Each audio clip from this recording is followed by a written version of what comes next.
Hello everyone and welcome to our final mini lecture of the stress and coping unit.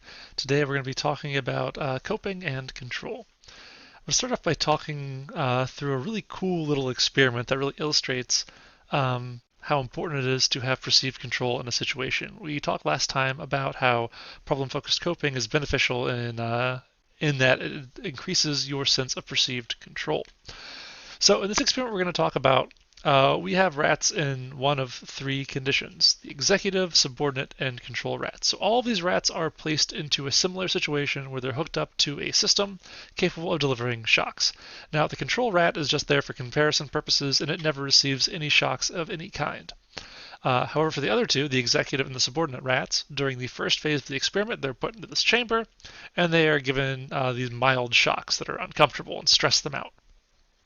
However, in the second phase of the experiment, the executive rat is given access to a lever that it can press to inactivate the shocks. So, executive rat goes over, pushes the lever, and it's no longer being shocked. Now here's where it gets a little bit interesting. The subordinate rat is in a similar situation, except it has no access to that lever.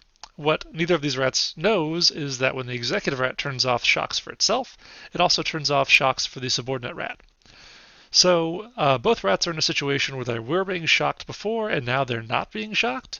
However, the outcomes are quite different. The main difference here is the executive rat is making the choice itself. It's going over and pressing the lever and preventing the shock to itself. However, the subordinate rat has no control over the situation. It's not receiving shocks anymore, but it doesn't know why, and it had nothing to do with it. It has no control. So what do we see is that the middle condition here, the subordinate rats, show increased incidence of ulcers, which is a physiological marker of stress. We also see that this lack of control produces increases in cortisol signaling, increased heart rate, etc. It's stressful not to be in control of your circumstances.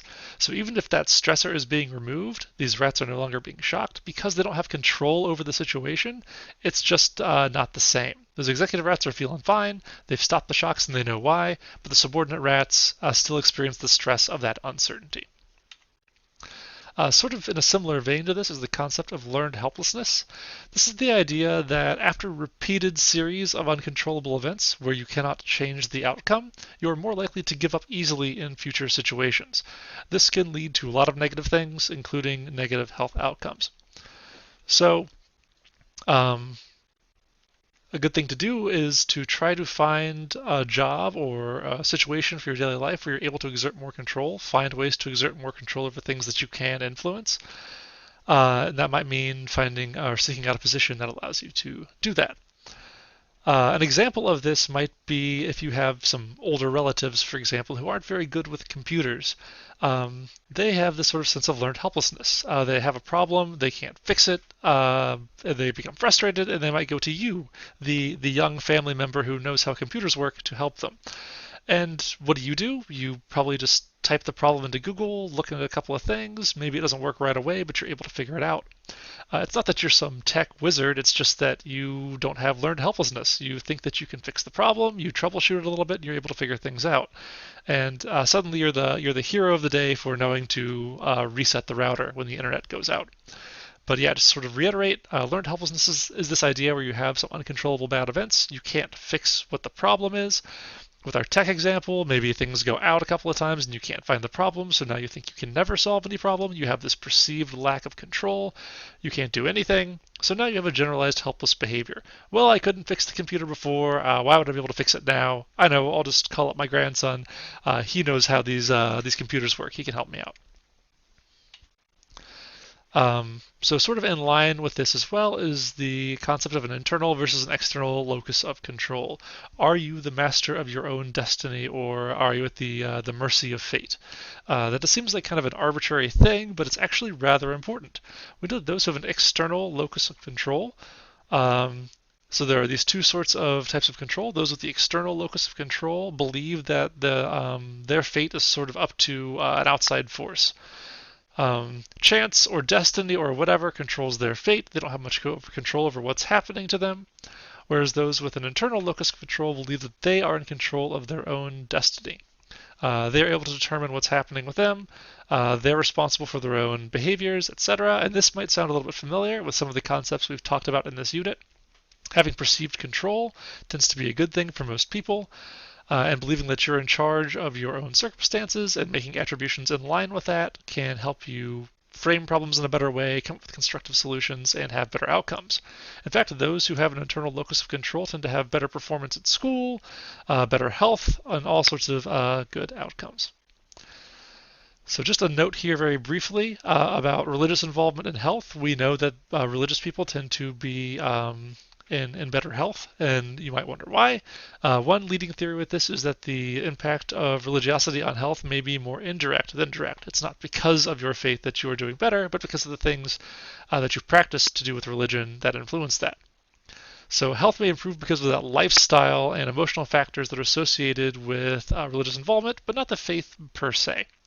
So, in most situations, if you're involved in a religious community, you might be less likely to involve in some unhealthy behaviors. You might have a healthier lifestyle because of some moral principles applied to things like smoking and drinking.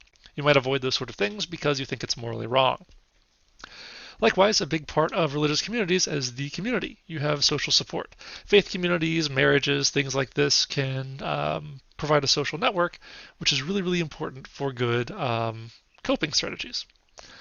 Also, positive emotions. Remember, we talked previously about how positive emotionality can have a positive influence on your health.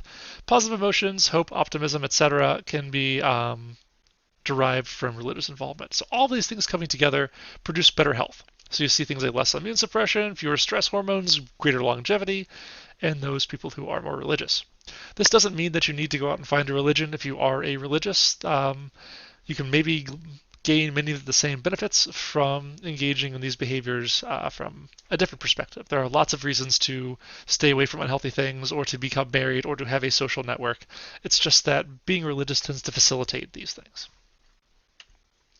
So, at the end of all this, what can we do? We're all in a pretty stressful situation, right? Things are a bit stressful now, more so than normal. So, what are some ways that we can cope with this, with stress in general? One, an intentional use of coping strategies. We've talked about a number of ways people cope with stressors throughout this unit. So think about when you have a stressful event, think about what your reaction is. What is your inclination? What do you want to do in response to these stressors? Are those helpful ways of dealing with it? Are you dealing with things directly? Are you ignoring the emotional component? Are you assuming control when it's inappropriate? Think about how you're dealing with things in light of what we've talked about during these mini lecture series, and think about if your strategies are congruous with the most healthy strategies. Developing an internal locus of control. When appropriate, assign blame and responsibility to yourself. Decide that you are the master of your own destiny and that you are capable of carrying out useful change. Uh, Exercise regularly. It can be a little bit harder, especially if you're in a situation where you are distanced from social situations, but it's important to keep a healthy, regular exercise regimen. Sleep enough. This is something that might have gotten easier, actually, but keeping up with sleeping enough hours every night will help you stay healthy and help you cope a bit better. Trying relaxation techniques or meditation. This is extremely beneficial if you can find a good way of doing it. Or you can do what I do, where you have a bad day and decide that you're really going to take this meditation thing seriously and sign up for Headspace and then ignore it while it bombards you with guilt-inducing push notifications. All right, well, that concludes our discussion of stress and coping, and I will see you all next time.